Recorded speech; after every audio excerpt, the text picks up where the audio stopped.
The chapel fell into a hushed stillness. Over 300 sets of eyes turned. Aghast, as my maid of honor, my closest companion, clutched her abdomen and announced to the entire gathering, "I am carrying the groom's baby." My groom was paralyzed, his jaw hanging loose. My family members audibly gasped. The attendees whispered amongst themselves, their hands flying to their mouths. But me, I didn't weep. I didn't even flinch. I smiled slowly, sharply, with perfect composure, and when I spoke, my voice was more incisive than any blade. "I've been waiting for you to finally reveal the truth to everyone." Her face went pale. She believed she had ruined me. She didn't know I had been perfecting this moment for months. When I first noticed the subtle glance between John and her, I convinced myself it was nothing. When I discovered her earring beneath a sofa cushion in his apartment, she swore it was from a slumber party a few weeks prior. I desperately wanted to believe her. I wanted to believe them. But faith cannot erase proof. I found open messages on his laptop. Last night was incredible. There were receipts from eateries we had never visited together. Her scent lingered on his coat. Then I uncovered the photographs hidden in a file.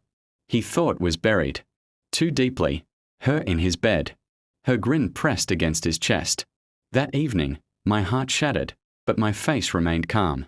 Tears would have been a waste. Fury would have been too obvious, so I selected silence. And silence became my greatest tool. While he thought he was succeeding, I was collecting copies of messages, banking records, and audio recordings. I even obtained a paternity test from a clinic she had been to. She had been careless, too exhilarated, too certain she had already won him from me. I secured my finances, transferring all accounts into my name only. With the assistance of a solicitor he was unaware I had engaged, I revised the prenuptial agreement, making it absolutely solid in my favor. He signed without even reading it, arrogant as always. And all the while, I maintained my smile. I performed the part of the perfect fiancé. I allowed her to help me select blossoms, choose gowns, and practice our vows.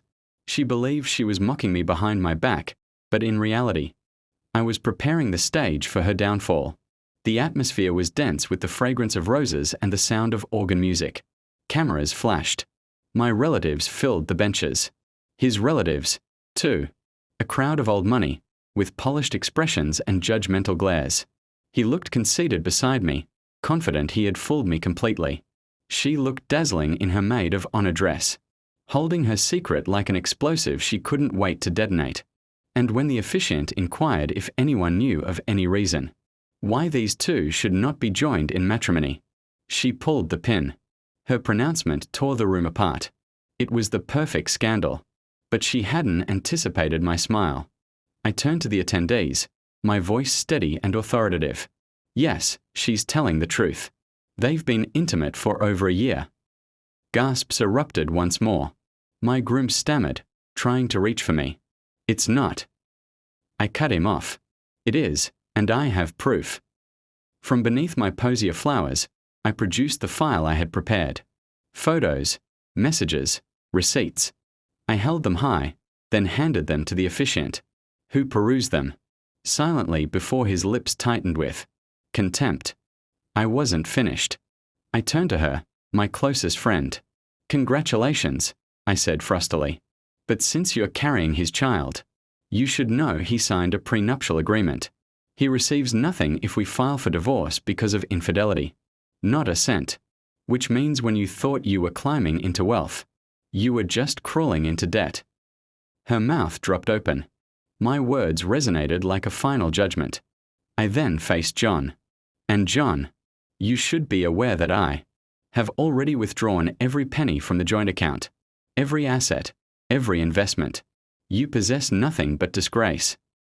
The guests stared, some recording, some whispering, all observing their flawless couple fall to pieces.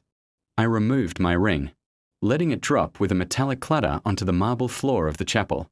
"I will not marry a liar. I will not marry a thief.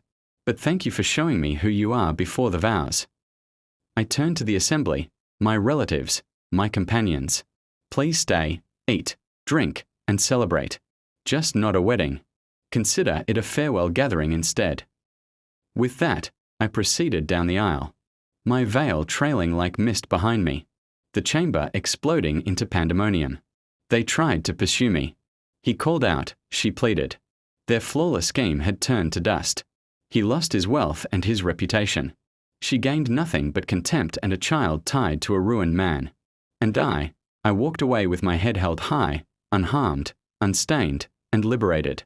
Now, when I relive that day in my thoughts, I feel no anguish. I feel the quiet of 300 individuals, watching a woman they expected to break, instead stand tall. I feel the weight of silence cutting more sharply than any cry. They believed they were composing my tragedy, but I transformed it into their downfall. She proclaimed her pregnancy, expecting my devastation.